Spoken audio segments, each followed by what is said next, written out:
Hey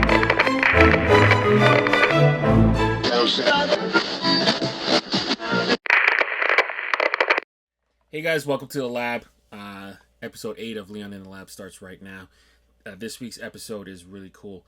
We have Nick Engvall in the house today. So he's a long time professional in the sneaker industry. He's been around for a long time. He has done multiple podcasts on multiple different platforms. So it was really cool to have him join me in the lab today. Basically, we mocked up 4 hats. 2 of them will be airing today, and they will be going up for pre-order at PREORDER Sports Colorado at exactly 10:40 p.m. Eastern Time.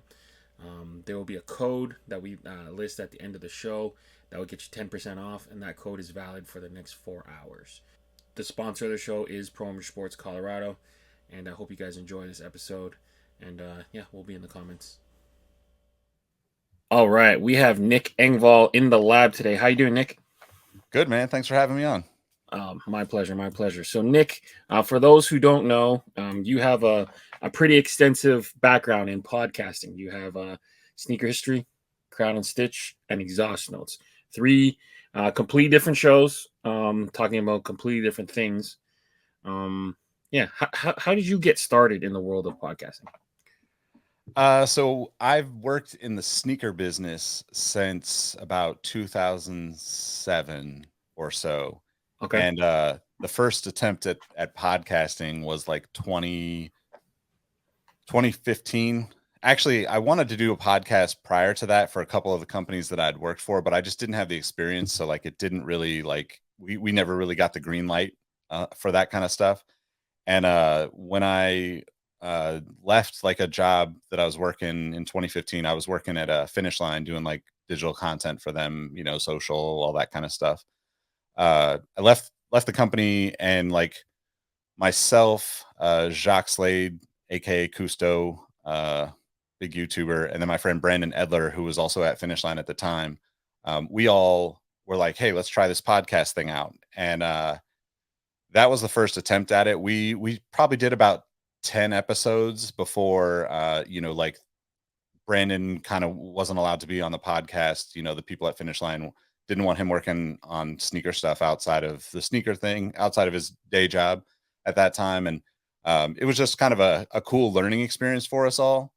That was like, we were like literally listening to each other on headphones, on our phones, and like clapping to sync, and like the tools just didn't exist that we have now. So it was really challenging, and thankfully like Jacques is like really, really great at like all things, recording and video, audio, all that stuff. He's a total pro, so he kind of carried the bulk of the load for us to get that going.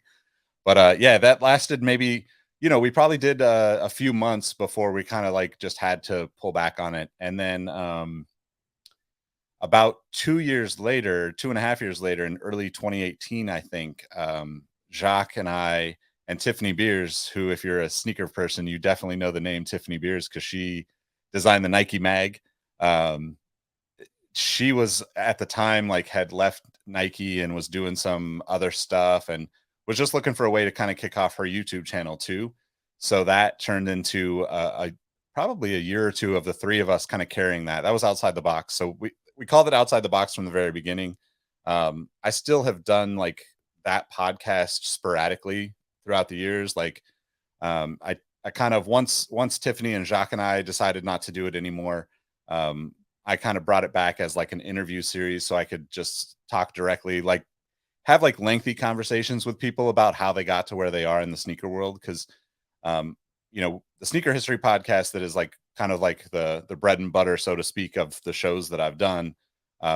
It's really more right now, it's really more news oriented. We're staying up on the latest things that happen. And, it's 4 of us. I got Robbie, Mike, and Rowan on there with me. And really it's turned into less like about sneaker history and more of just like whatever's going on in sneaker culture. And so that was kind of like one of those things where we got into a really good rhythm where like the shows were about 45 minutes. People were enjoying it.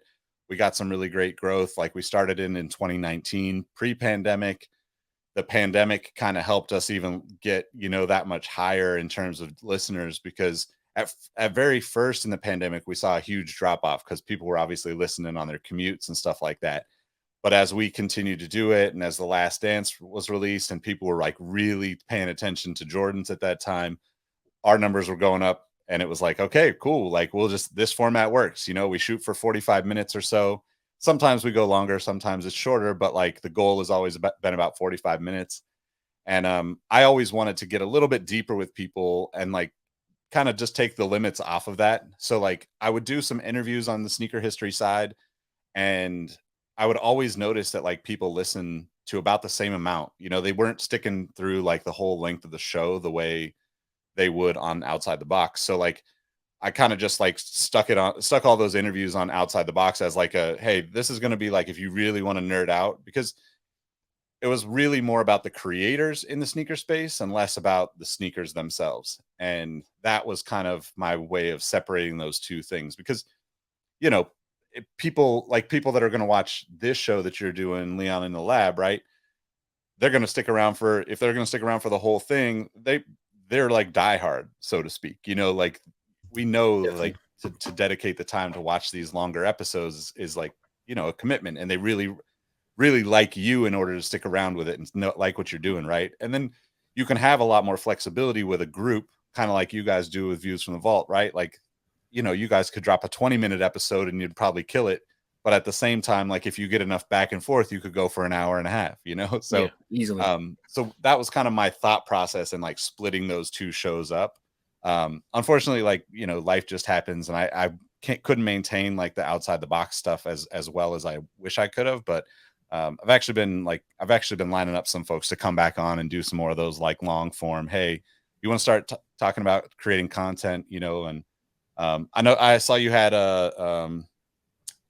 Mikey the camp out on the Mhm. show a while, a couple weeks back, and he's one of those people that's kind of in that space where like he's got a lot of experience creating on various platforms for various companies and throughout, and I think that's like one of those, there's so much opportunity in that industry. And for me, like it's just been, I've been lucky, man. I've you know I just hopped on at the right time. I was super into it, and to be honest, like you got to be super nerdy about this stuff to really get in, Yeah, get your foot in the door at the beginning. So yeah, but it's been a wild ride for me, so I have no complaints.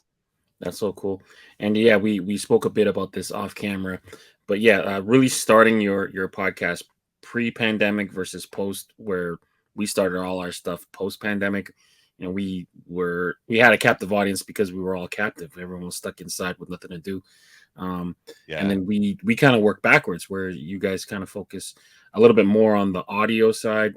We've only done video and with a little bit of audio on the side. So it's interesting to kind of hear your methods and the different streaming software you use and all that nerdy stuff that only podcasters will understand. But yeah, it was cool to kind of kick it. But yeah, outside of that, what got you into sneaker collecting, and then eventually turning that passion into a full-time gig?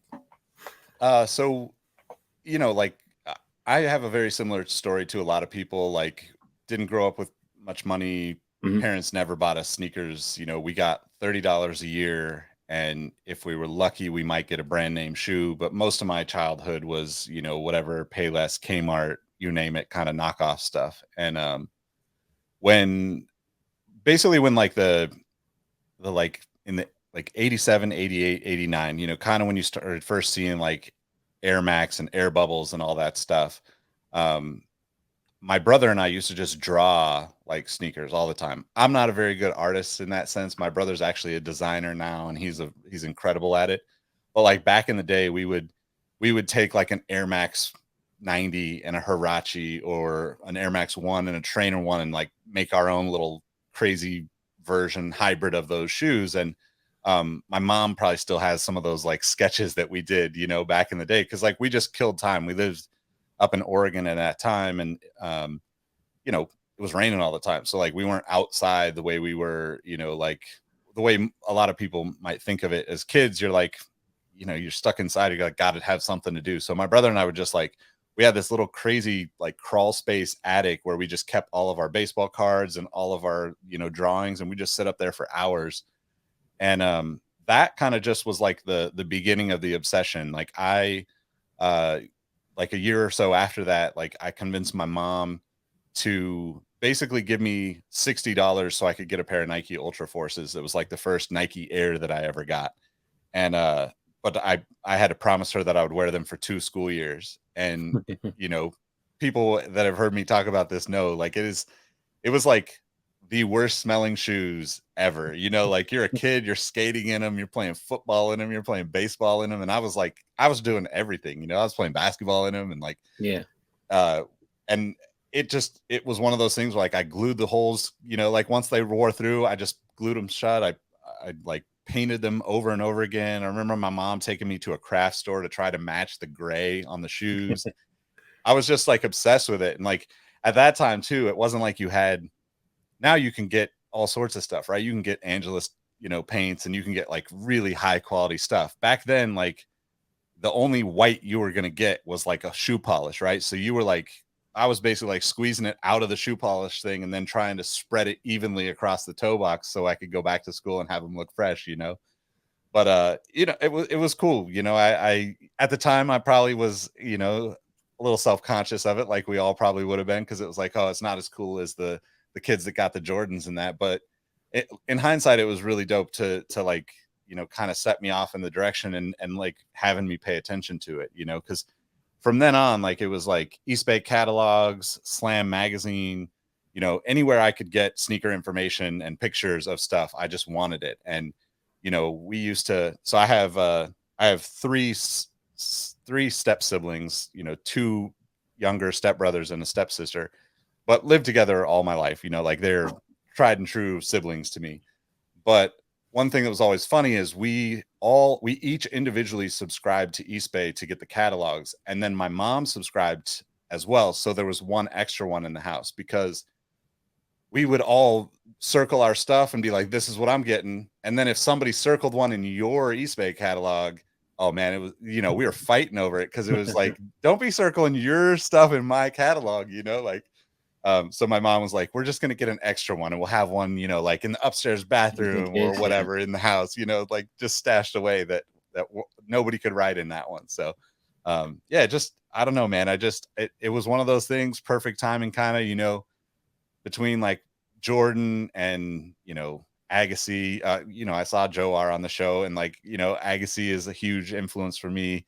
I remember drawing like all those like Agassi shoes back in the day and trying to put the patterns from the shirts on the shoes and that kind of stuff. And it kind of evolved into like I was like I'm still a massive Allen Iverson fan. I have a big huge Reebok collection, and he was kind of like my guy. Like I always looked at it as like I'm about 6 foot. Maybe 6'1" on a good day, and he was about 6 foot, and I was like, I love Jordan. I loved watching Jordan play. I think everybody from that, age range did. But I related to Iverson because I was also like big into hip hop, and like I was doing dumb stuff as a teenager and Yeah. like, getting into a little bit of trouble here and there. And you're like, this guy seems more real to me. But it turned into just the obsession turned into me kind of following that path through so many different, opportunities. And the first kind of job that I got was actually based on a story that I was trying to write before blogs and everything had popped off or anything like that. And I did like sales for like AT&T and works on cars. Like I'm a big car guy. I'm huge into like Hondas and that kind of stuff. And so I was doing all this other stuff, and it kept coming back to like, I'd always liked to write, and I'd like actually entered into some creative writing contests as like 8th grader and did really well, got like some state awards and all this stuff in these competitions, but like it wasn't the cool thing. So I was like, I'm going to try to go play basketball or baseball or whatever in high school. And um, I did well playing baseball, but like it just never kind of panned out, obviously to as a career.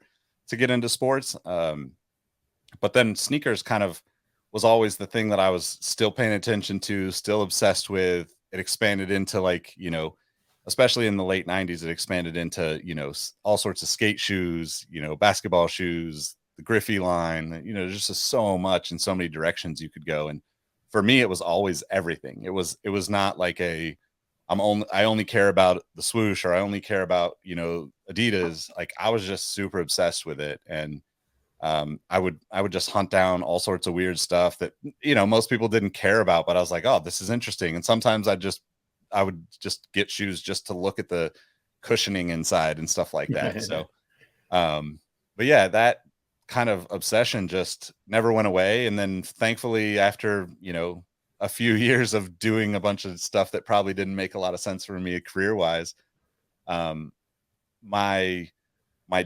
I was working for AT&T.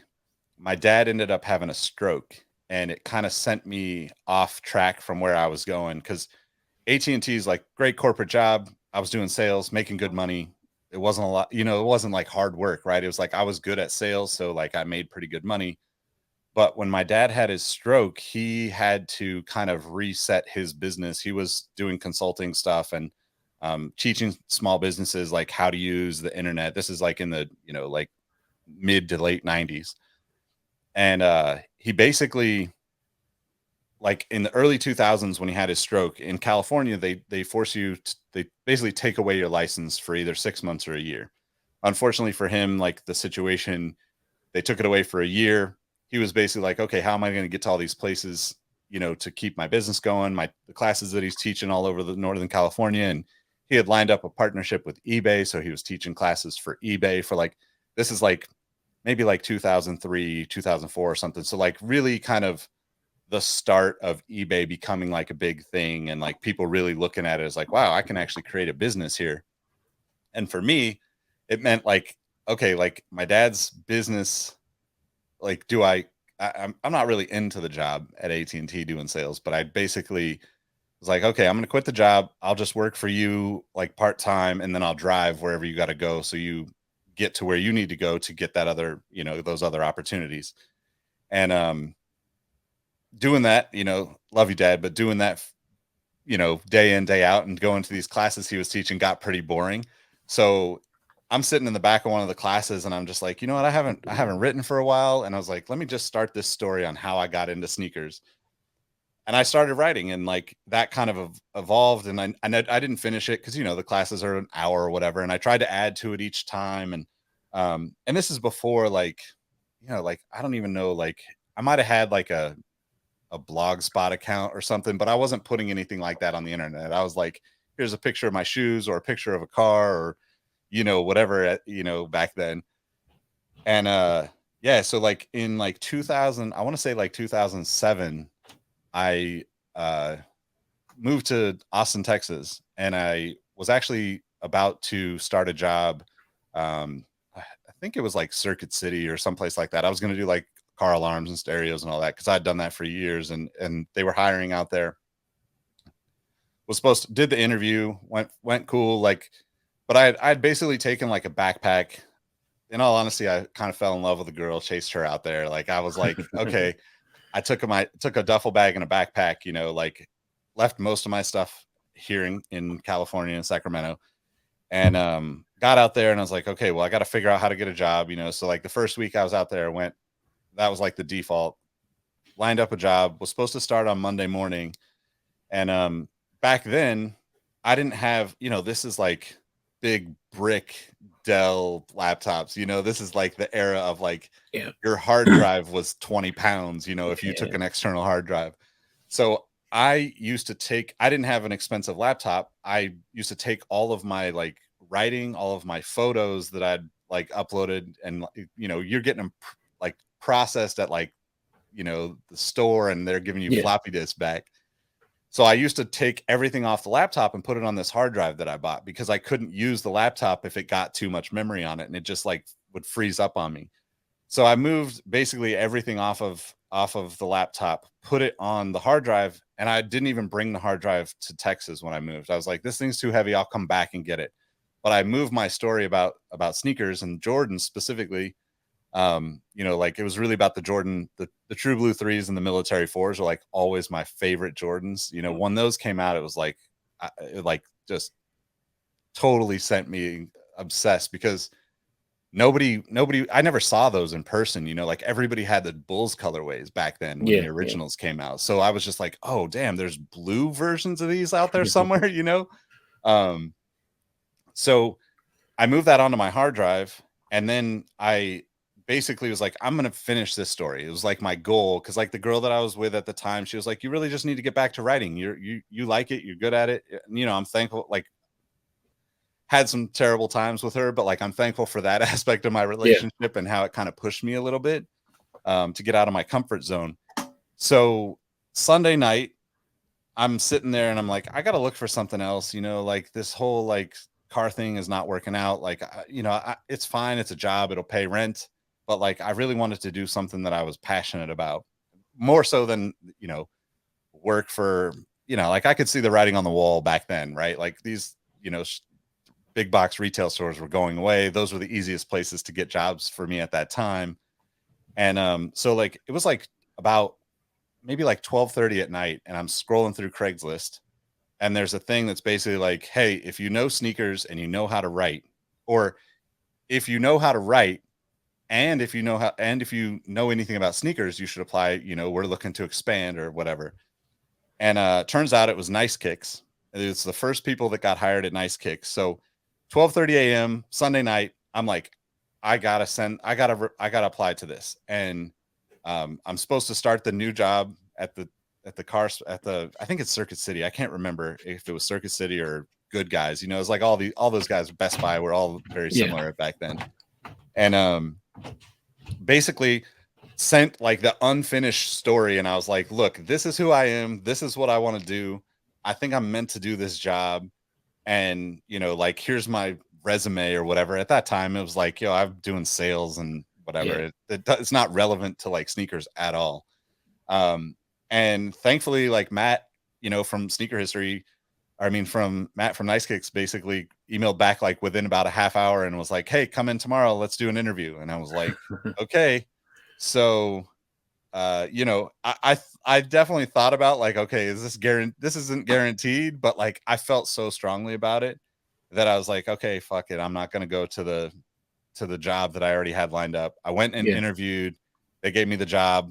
You know, like I ended up getting hired with, if you're long time into sneakers, you'll know names like Greg Grovey, um Peter Sim, George Keel, like we all started together. These guys have kind of gone and done a lot of different things in like sneakers and music and you know, college sports throughout the years. But yeah, man, it just like that was the start of just an incredibly wild ride. And you know, so 2007-ish, I mean, I'm working on like 16, 17 years working in sneakers, and I just remind myself every day, you know, it's kind of like, I'm sure it's like for you doing fitted stuff, you know, it's just like you kind of got to pinch yourself and be like, yo, I'm really doing this, you know, like even when it gets bad, like I'm getting to talk about sneakers. I'm getting to like do something I'm passionate about and be Yeah. around people that like the same things that I do. And you know, like there's always ups and downs to all these things, even if even if it seems like it's the perfect passion job for you. But you know, when you have that as like the reminder in your head all the time, it's a pretty cool opportunity, regardless of you know, the negatives that come along with it. So Yeah, that's pretty cool. You were able to kind of convert there. What I noticed is like a lot of people who do this as like a passion, um, it never really like graduates from that.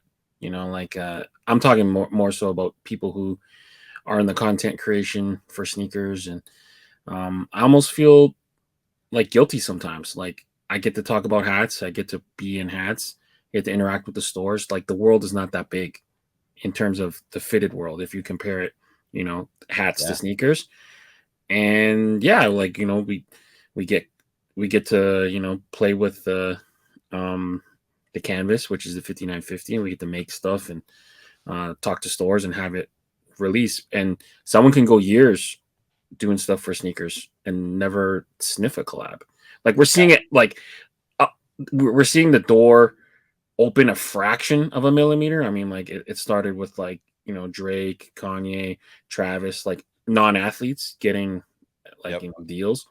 And then the recent example of like Joe Fresh Goods or J Tips kind of breaking through and Yep. getting their own deals. But yeah, like for like the just like the regular guy who just like really loves Jordans and spend like $40,000 and has a collection and can tell you every single thing about it, they might never get to create other than like a Nike ID or Yeah. when the Nike Bespoke program was open. But yeah, it's like really interesting because that's one thing I admire from far.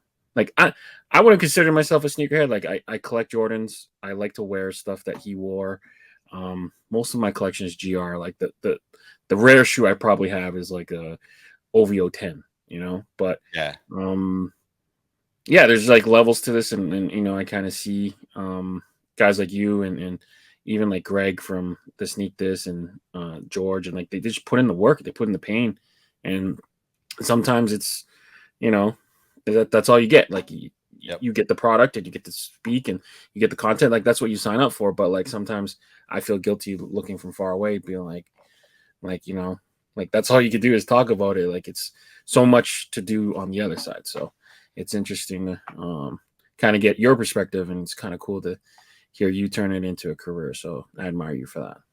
Thanks, man. Yeah, and I'm right there with you, man. Like I sometimes I feel guilty about it too, because it's like, just I don't know, like there's just like things that I've got to do that I'm so thankful for that like, I definitely don't want to take a spot from someone else. And that's always like kind of in my head, like trying to like figure out how we fit into all these different things because it's like you said, it's very limited in the fitted world. It was limited for a really long time in the sneaker world, and we're finally getting to a point where there's more and more opportunities, there's more jobs, and like you said, the collabs are starting to open up more. Where I think that all the brands kind of realize that their voice doesn't really matter until like legit like consumers and creators of the culture of sneakers like co-sign something. Like J Tips is a great example, right? Like, I've followed him. I've never met him, but like followed him, and like he's just so passionate about it. You see it in everything that he's done throughout the years. And like I personally have been like a Saucony fan for a really long time because I think they're just like affordable, good quality shoes. But they like that's because I've worked in the industry for so long now, and I've like just been like obsessed over like trying to get as many different like shoes as I could to like be able to experience them all. Like when I started writing, I kind of switched my focus into like thinking about like, hey, if you're reading something that I wrote on one of these blogs that I've written for throughout the years, or even now hearing me on the podcast, like I'm telling you my opinion based on like the fact that I've tried to experience all of these brands as much as I could. Like it's really I try to approach it in a way that's like you should trust my voice because I put in the effort to really research and experience and wear as many of these different shoes as I could in order to say that like, hey, this is my opinion and I feel good about it. Because it's so obvious now. Now it's a little different like with creators, but it's so obvious now when we see like people on YouTube or on the podcast where it's like they're co-signing something as an ad or as a freebie or whatever, and it's like it feels gross to all of us, right? We all Yeah, just are like, so, like if we like the person and they do that kind of stuff, it's like, yeah, whatever, they got to pay the bills, we understand that. yeah, But if it's like if that's our first experience of a creator and their stuff, it's like we're instantly turned off by it. So like I always really tried to like preface everything that I do with like, yo, I'm really trying to like experience this and live this to the fullest extent so you could really trust kind of the way like, like old school sports writers would have been. It's like, hey, if this guy tells you that this is his favorite ballpark, he's been to all of them, like yeah, those kind of things. And that's the way I approached it from the beginning. And it's been I've just been really lucky to like be able to get to do this stuff, man. It's so crazy because I mean, I was just looking like, the day we're recording, like literally 10 years ago tonight, I got to go to the ESPY Awards through sneakers. I was sitting there with Jacques Slade And like I remember leaning, I'm getting goosebumps thinking about it. I remember leaning over to him and I'm like, yo, this is the craziest thing I've ever experienced. I'm wearing a suit, I'm wearing some Under Armour sneakers because they were the ones that sent us there. And you know, Robin Givens is giving her like speech, for was it the Jimmy V Award or whatever, the Courage Award that they give, because she had just beaten cancer at the time. And it's like that experience to me, like as a kid, as a sports fan, as like like not even possible. Yeah. And like I have to like bring those memories back all the time to be like, yo, this is why you continue to do this stuff, because inevitably you run into frustrations just like anybody else does in their normal job, right? But like when it's something that's attached to your passion, you're also way more maybe emotional about it, or at least I am, where I'm like, I take it personally when I'm doing something that I'm so excited about and I have somebody that doesn't care, and it's like I gotta like keep myself in check and like pull those memories back and be like, yo, just remember, like those $30, those $60 Ultra Forces that you can still smell right now from back in like '88. That's why you're still doing this, like Yeah, yeah. that's kind of how I approach it. But yeah, it's a man. I'm just lucky, man. Yeah, that's No awesome. other way to put it. That's awesome. All right. Well, now that we've given the viewers a little bit of a chance to get to know you, what brought you into the lab today, in terms of what we're going to create? So, I know you sent me over a document, and we have a lot of options. So, um, where do you kind of want to start? I'm kind of let you lead here. So, Okay, so I'm from Sacramento, California originally. mhm. I'm a huge Kings fan. I'm a huge Giants fan. Like most of the time, you're going to see me in a Giants hat. You can see behind me, I've got a crazy collection of hats, but like I pretty much stick to wearing Giants hats Okay. at this point. Still buy a lot of random stuff just because I love the design aspect of all this stuff and the colors and all that. But Sacramento has always been kind of like the underdog city of California for me because, I I got to go like a friend of mine, Mike and I, not Mike from Sneaker History Podcast, but an old friend of mine.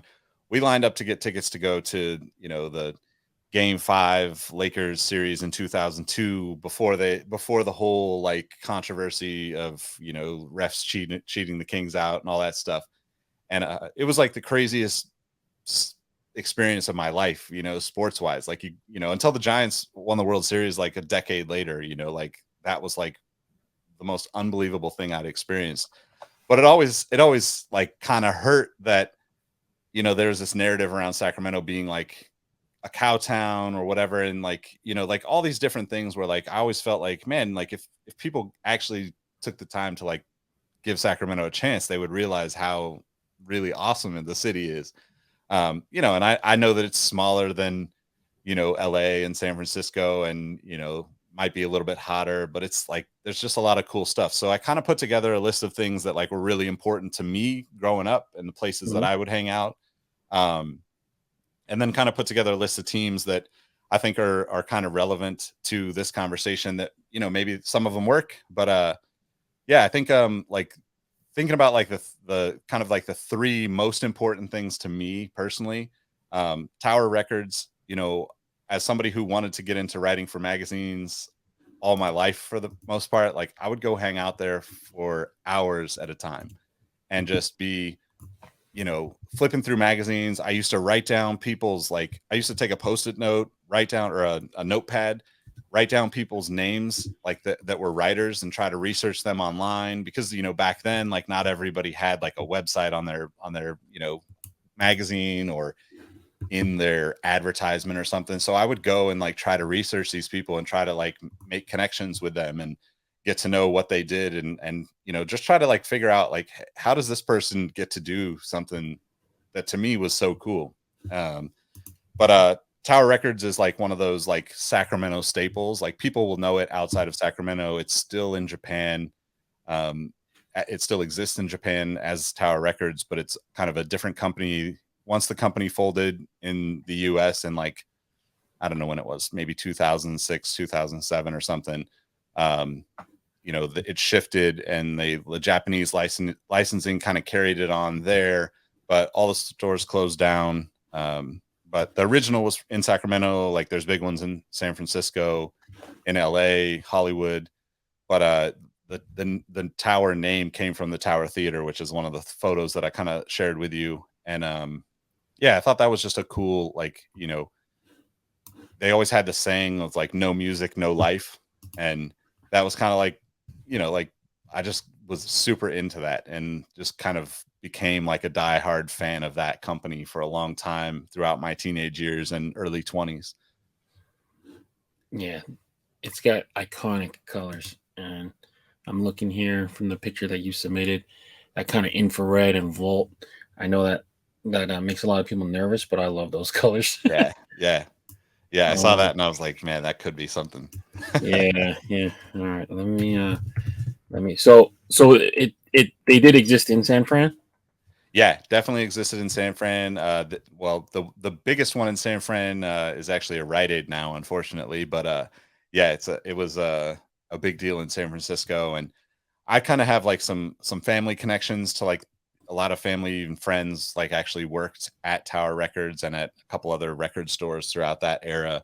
So it was always an important thing for me. But the other thing about like the Tower Records, the thing that I always resonated to was like the founder of Tower Records. His name was Russ Solomon from Sacramento. He was like a pretty charismatic guy, and you know, you could imagine like in the 70s or whatever when this started, you know, your 60s and 70s, you're kind of your record store type people were anti-corporate, anti-establishment, but Russ Solomon was actually kind of I think notorious or, you know, famous for people coming in when they would come in to have meetings with him from the record labels. Like if they were wearing a tie, he would actually cut it off because that Wow. like there were no ties allowed.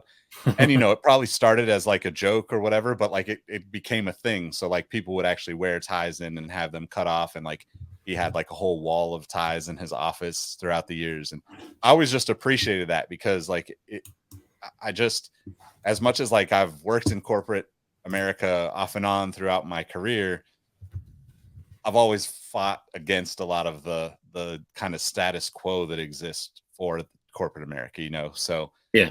that's another reason why I was always like super into going there, and just like the energy there when you're in a place like that. And it kind of is like, it's kind of like Supreme in the Hmm. like late 90s, early 2000s. Like if you would go into Supreme, or if you would go into a skate shop back then, like FTC in San Francisco, you know, it was like, it wasn't like the people weren't like offish. They just weren't like super outgoing and friendly, right? They were just like, if you want, you know, if you're here, you're here, whatever. But like, if you wanted to talk to them, you could talk to them about skateboarding, or like in the at Tower, you could talk to them about records, or you'd find the person that worked in the like book section or the magazine section, and they'd nerd out about, you know, different things with you. And like, it just felt more than a store to me always. So that's definitely one of the things that I also kind of always think about when I think about Tower. That's awesome. All right, so I pulled a couple things kind of while we were chatting. I'm gonna make it big on your screen, so don't worry. You're not gonna have to squint too much. So basically, Tower Records ceased operations, it looks like, in the United States in 2006. San Fran hosted an All-Star game in 2007. So that kind of goes hand in hand a little bit. And then I pulled up a couple different Giants logos that we could potentially look at to use as the front. So we got Yeah. the old jersey, the I guess the current oldish jersey script. We got the ball with the Giants that they use now. We got the Giants word mark, and then the SF with the outline. Potentially, we could use this and kind of play off the neon signage there potentially. But yeah, I would kind of leave it to you. Which one you would kind of feel like I what to mean, do. I kind of like the San Francisco script, to be honest. You don't really Okay. see that too often. Yeah, you don't see it that often. I've seen it used pretty cool. My friends over at Topper Store USA, I think, we used it a couple times, if I'm not mistaken. Let me pull it up real quick. San Francisco. As you get older, everything starts blurring together. Yep, I know how that goes, man. Yeah, so see here, they used the combo here. So that exact combo, they did a little denim inspiration. Oh yeah, But that's cool. it'd be that combo essentially. Yeah, If you're cool with it, yeah, we can use it. yeah, I think that works. I think we could flip those colors up, make it more interesting, a little bit brighter, Cool. more All pop, right. maybe. Yeah, and let me start pulling out the colors. It's always interesting doing these designs with sneaker guys because I'm always like nervous about getting the colors right because there's so many different. You can't just be like, oh yeah, navy or blue. Like you gotta really make sure you get the right one. And yeah, so let me pull up. So, do you want to hook this building in particular, like that the Uh, signage, or you want to do something more like to like their logos?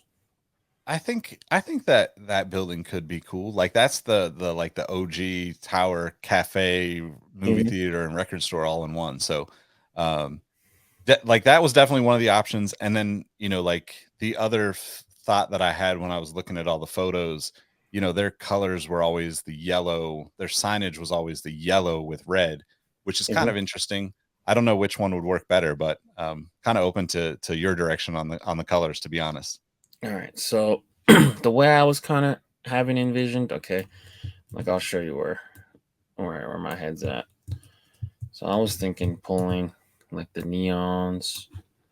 So we got like a neon green that kind of matches that. Um, and then we got like an infrared, which is like a lava. That's like lava, right? Yeah. So where are you, lava? So like a little bit of a lava. Yeah. And then that yellow that we see there. So I'm going to pull up a couple yellow options. We're going to have to hold them up to it.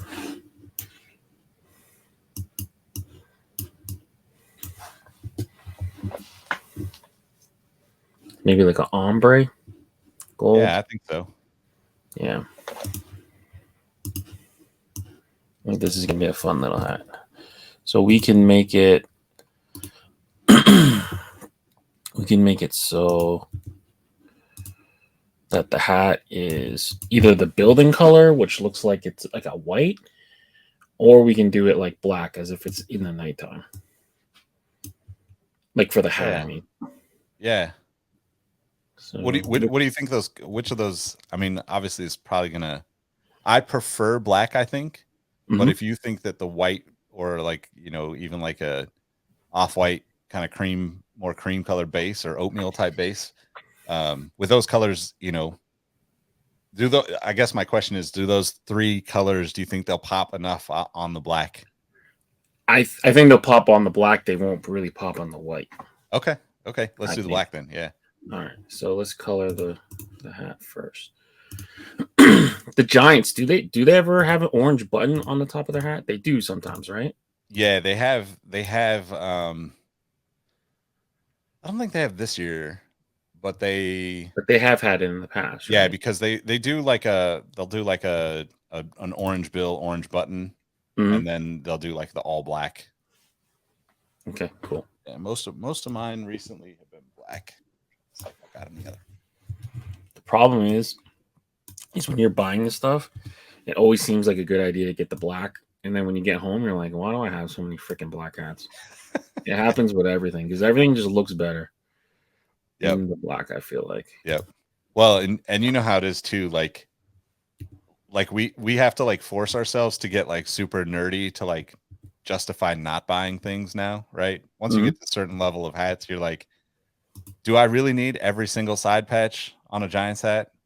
Obviously, Yeah. yes, I do, but like, but I don't Well, want to spend the money on it. you are a fellow eight, size Yeah, eight, right? yeah, size So 8. we have. So okay, like let's talk about this real quick. Everyone says, "Oh, you have such an easy time. You have size eight." No, like listen, size eight is not that fun because we're either the first size to sell it or the last. Yep. Sometimes it is the last. Okay, I get it. Like, yeah, there'll be like a random 8, whatever. But there's times where stuff will load and there's no 8 at all. Yep. And Yep. and we're in I don't know, I'm not gonna speak for you, but for me at least, I'm not gonna wear a snapback on the last notch. Nope. It's I just can't do it. that's embarrassing, Yep. I right? absolutely can't do it, man. Yeah. So Yeah, and it's definitely one of those things where it's like there are, I would say, like, it seems like it's like once a month something loads and I'm like super disappointed because there's no eights at all right out of the gate. yeah, And like I totally understand, right? Like if it's the business or the people that are behind it, it's like, make sure your people get that stuff. Like, but at the same time, it's such a bummer.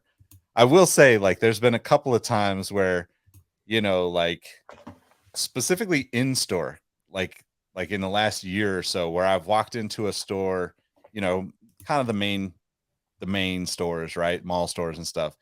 And like there'll be stuff that like is not online anymore sitting on the shelf. And I've scored like things. I probably wouldn't have bought them if they were online, to be honest. But like yeah. it was Having it just in hand. like, well, it's and it's on clearance. It's like 25 or 30 bucks. It's like, well, might as well, right? So Yeah. I've got a few of those in the last year or so, which have been pretty nice. But I'm definitely guilty of that. yeah. Definitely. All right. I think it's So just the inconsistency, like I think in my mind, at least, if you wear like a 7 3/4, it's easy. There's going to be the most of that size. Most people get the option to get that size. Like there's a lot of stock of it, but like mhm, either high on the scale or low on the scale, I feel like just depends on how people approached it.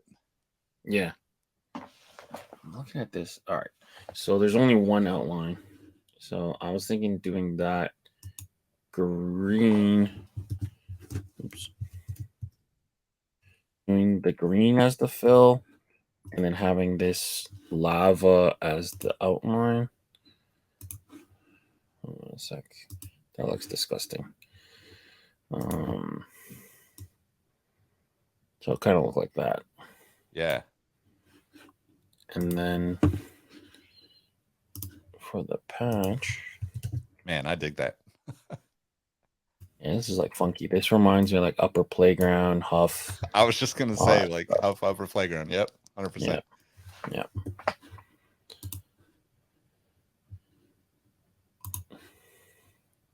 Yeah, I used to be so. Man, I mean, I'm a big Huff fan. I used to go to Huff to try to get sneakers all the time back when they, but way back in the day in yeah, San Francisco. But Upper Playground, I loved that era where they were creating their own leagues and then yeah, creating all the hats for the leagues and like, just the most like off the wall kind of, like the teams would be like, I can't remember any of them off the top of my head right now, but I had a few of them where it was like, like such and such thieves or such and such, hustlers or whatever. And like, yeah. but it was like they would do like 18, 20, 24 hats of all these different teams. It was wild, but that was such a cool time. They teamed up with such cool artists too. Yeah. A lot Yeah. of Jeremy Fish, Sure. a lot Yep. of David Yep. Cho. Like they're like so they don't get enough credit. Um, and they were popular. I would say like really really popular up until like snapbacks kind of took over. Yeah. Yep. Um, and they never really like fully came back Yeah. to the fitted world, which is unfortunate. Yeah, they Um, definitely shifted towards like the t-shirts, like where they would do, or they were one of the first companies too that I remember that was like, oh, we're gonna make like a t-shirt, and then you can buy the same thing as a pillowcase or the same thing as like a as a pen. diary. Yeah, Yeah, yeah, yeah, exactly. yeah, Yep. yeah. Yeah, they definitely had that. All right, cool. So the 2007, I'm looking at this. I think the yellow can kind of stay. The yellow's there, right? Maybe we Yeah. change the orange to the infrared. Let me see how that looks. Okay, rasterize. So there's that. And then the green maybe can go either like in the clouds. Oh, that's kind of cool. And then maybe we black out the blue. I don't know. Maybe the blue can stay. What if we did?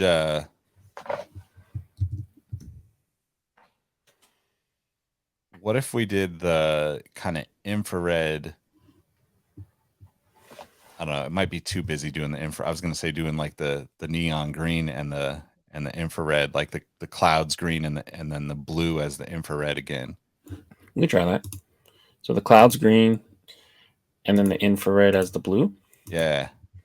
Yeah. You want to keep the orange? I don't know. Is that Because forcing it? Is it I too feel much? like it's clashing a bit. The Yeah, orange. I think so too. Maybe the infrared needs to not be on the side patch. Or does the orange become infrared and then it ties like fully ties into the front? Yeah, and we could do it that way. I don't know. You're making this tough on me, man, because like infrared's my favorite, like absolutely my favorite sneaker color. Like Oh, we did really? sneaker history tees in infrared. Like I tried to match it, you know. Yeah, I would say I did a whole collection of infrared stuff a couple years ago.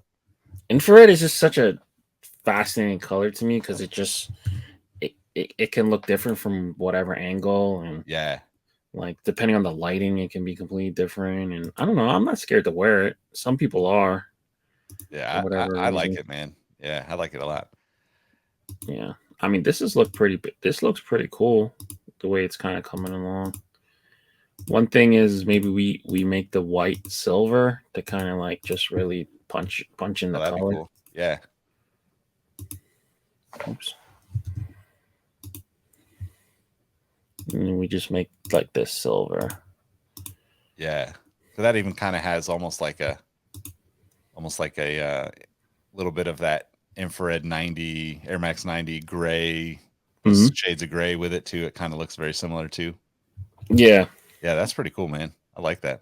yeah. I mean, this to me like it screams like that San Francisco crazy Huffquake or Yeah, different like um skater brand style. Yeah, I'm liking this so far. All right, so when you go crazy up top, usually it calls for like a calm undervisor. Do you have a preference for your undervisors? I don't, man. To be Okay, honest, I'm not too picky about the undervisors like a lot of so people are. So some people might call it crazy, but like if it's crazy, if it's like funky upstairs like this, I would probably opt to just do like a regular gray bottom or a green yeah, bottom. Um, I think gray would be cool. yeah, It actually kind of ties into the sneaker theme too. I think yeah, if we do green, it might clash with that neon green too much too. yeah, yeah. Like gray is like the ultimate like Yeah. chill kind of color. All right. And then how do you feel about the button? So right now it's orange. That doesn't have to stay orange. I mean, we can make it the infrared, we can make it the green. It could be I mean, black. I feel like if we took the orange out on the side patch, we might as well do the Yeah. infrared on the top. Yeah, I'm with you.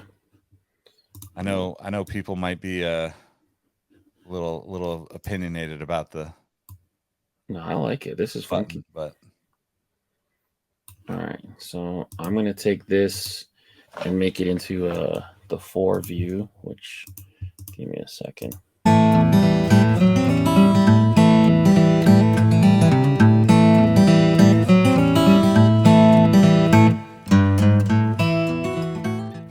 Sweatband. Do you have a preference, white or black? I usually do white. Okay, good. White is a proper Was that a answer. test question? It depends, man. Like, all right, so I never really cared about them. As a practical sense, black's always better. You just wear it Yeah. longer. But Yep. like, I have just so many hats that like it doesn't matter at this point. So aesthetically, I think white looks better. Yeah. Um, practically, I think black's better. So it just really depends on how you use Yeah. your stuff. So, I definitely agree with you. I feel so. One of the on Crown and Stitch, one of my co-hosts, Dexter, is mhm. like obsessed with the white. So I feel like I gotta throw him a bone here and just stick with the white, even though like the practical me is like I'm gonna wear this for a long time if it's Mhm. black. Yeah, yeah. And there's like a little piece that sticks out it's like an engineering flaw, but it ends up making it look better for Yeah. whatever reason. Yep. In terms of batterment, do you care? Flat, raised, Cooperstown, regular? To be honest, I don't really. Okay, cool. I kind of I have to ask. avoid that controversy in fitteds. Okay, cool. I have to ask. It's a divisive subject sometimes. Totally. Yeah.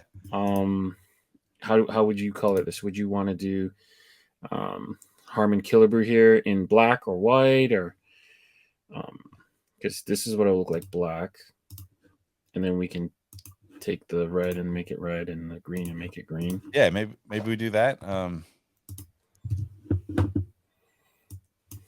see. Yeah, so it look like that. Yeah, I think that looks dope. All right, hat one in the books. That was easy. Yeah, that's totally like seriously like a 2007 vibe right there. Yeah. I'm reminded of like old Mishka, old Huff. I bought so much Huff back in the day that didn't make it till today. Like the different faux crocodile, faux rattlesnake skin stuff, and but good times. Yeah, definitely. That's super dope, man. Yeah. Let me save this. So option one in the books. That was quick and easy. This is so cool, man. No, this is what I love to do. So I'm just glad you're along here for the ride. So I'm gonna be thinking about this nonstop. I'm gonna be hitting you up and being like, like I know you're still working your way through everyone, but when do I get to come back and do this again? Like I'm gonna have so many ideas now. Especially watching you do it, man. It's like inspiring because I feel like I've probably done this a million times on sneakers. Yeah. But like to like think of it as hats, like, other than like casually having those conversations with friends like Joe or like having conversation with you before about it, like it just like, I don't know. I just don't think to connect the sneakers and the fitteds the way that a lot of people do. So this is a really cool experience.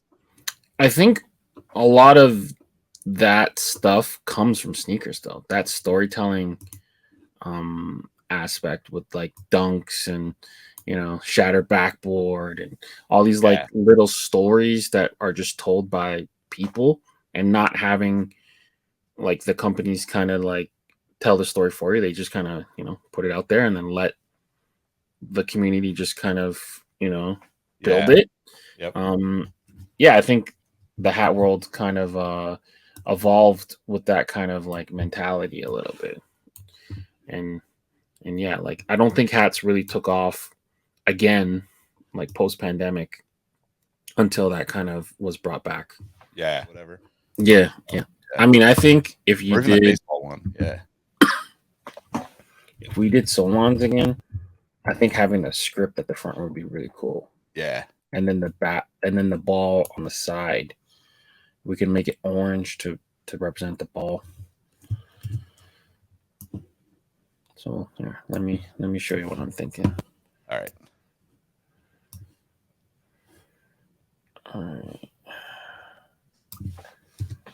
And then we're just talking like regular baby blue and red, right? Baby blue and scarlet. Yeah, that's easy. Has nothing to do with Sacramento Kings. If anyone's listening, any resemblance is coincidental. All right. So what I would probably do, I mean, so many teams use sky blue and red. Texas Rangers, Houston Oilers. Yeah, we're just making it's just going to be mocked off of the Travis Scott Jordan 4s that nobody has, Yeah, exactly. Couldn't get the shoes, so now I'm making a hat. That's how it is. That's the story. Straight up.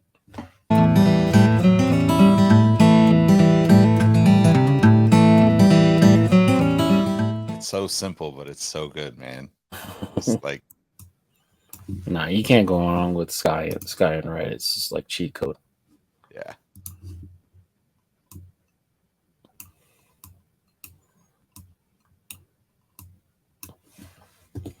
People say whatever they want about Travis, but he picks good colors too. Like how he spams olive and red. Like that's just like such an easy color palette to work off of. Yep. And then brown pink.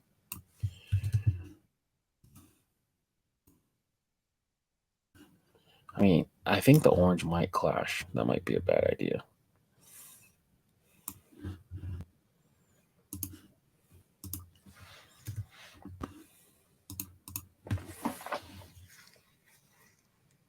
What if we did like you kind of have like almost like a royal blue on there? Maybe that's the side patch.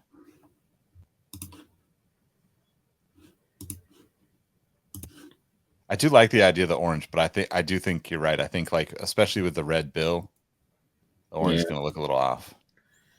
Yeah, we can make this like a light navy. Yeah, something like that.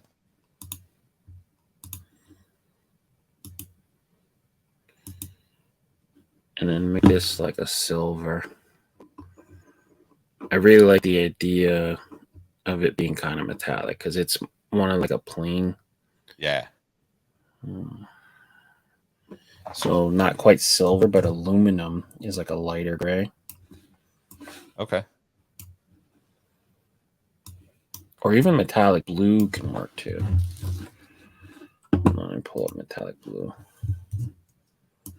So is that logo, can we fill that logo too? Or is it? Yeah, we could fill it. That's what I'm talking about, the silver, like Yeah. the aluminum. Yeah, and then like a metallic blue, like. So first option, we use like this kind of. Hold on. I'm gonna give you 3 options. Sorry, or maybe even 4, but we could take the time to make sure. Oh, it's the same one. All right, cool. So 3 options. So there's this metallic blue gray. That I think will look pretty cool in it against a darker blue. Yeah. That kind of gets washed in the blue. So then there's metallic aluminum, which I think will look good.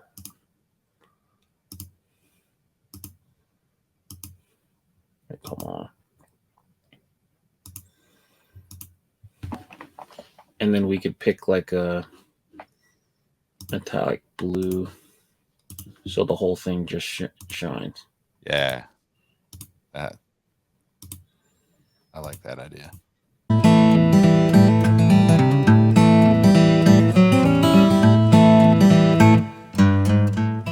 And then the back, I would just probably leave it plain. Nothing on the back. Yeah. I think that's super dope. And then the bottom, you can do either green or gray. I think green. Yeah, let's do green. We did gray on the other one, so yeah, mix it up a little bit. Boom. Yeah, that's amazing, man. Yeah, this is one of like the more simpler ones, but once you get up close, it's really gonna do well. All right, perfect. We just casually designed 4 banging ass hats. Yeah, man, this is so fun. I'm glad you had fun, man. Thank you so much for doing this. Yeah, of course, man. We got to get you on one of the shows. Actually, we got to get you on both the shows. To be honest, get you on the on Crown and Stitch and on Sneaker History. All right. Before we take off, though, where can people find you? You can find me at Nick Engvall on almost everything. I'm mostly on Instagram. I've been getting into this Threads thing lately, which is kind of interesting. I just broke 1,000 threaders. Nice. All right, I'll make sure that I follow you on there. It's one of those things where like I was really excited about it for the first 3 days, and then I was like, oh shit, I didn't post on there. So, but I like the idea of it because I really did like Twitter for a really long time, and then it just got to be like where all the racists hung out. So it's like, okay, cool. I don't want to be here anymore. Like everything you post is controversial somehow. But it became like the Badlands. Yeah, totally. Yeah, exactly. Yeah. Yep. So at Nick Engvall, and then you can find the podcast at Sneaker History, at Crown and Stitch, and at Exhaust Notes FM. Those are my 3 shows right now. So but yeah, connect with me, talk to me. I like connecting with people, man. Like, you know, like I mean, we just really met like a few weeks back or a month or so back, and like I I'm pretty easygoing, love doing this type of stuff. So if you're doing cool shit, let's figure out a way to do some cool shit together. That's how I roll. Awesome. Thank you again so much for your time. Yeah, hope everyone gives you a follow, and yeah, we'll get you back here soon. Thanks, man. I appreciate you. All right. And there you have it. That episode with Nick kind of just flew by. Want to thank Nick again for taking the time out and doing a lab session with me. That was really cool. So we ended up making 4 hats. We only aired 2. The other 2 hats are basically the logos were restricted by the team, so we weren't able to make those 2 hats. So I'm gonna have to take some time to bring Nick back in the lab. Maybe we can adjust them before we air that footage. But the other 2 hats are up for pre-order right now with Pro Sports Colorado. So make sure you guys are clicking the link within the description of the video. Lab 10, so LAB 10, gets you 10% off your order. That code is valid for the next 4 hours. And yeah, hopefully you guys get in on the pre-book. Basically the San Francisco Giants hat and then the Sacramento Solons. And yeah, make sure you guys are liking the video, subscribing to the channel, and shout out again to our sponsors, Pro Sports Colorado. Until next time, stay fitted. Peace.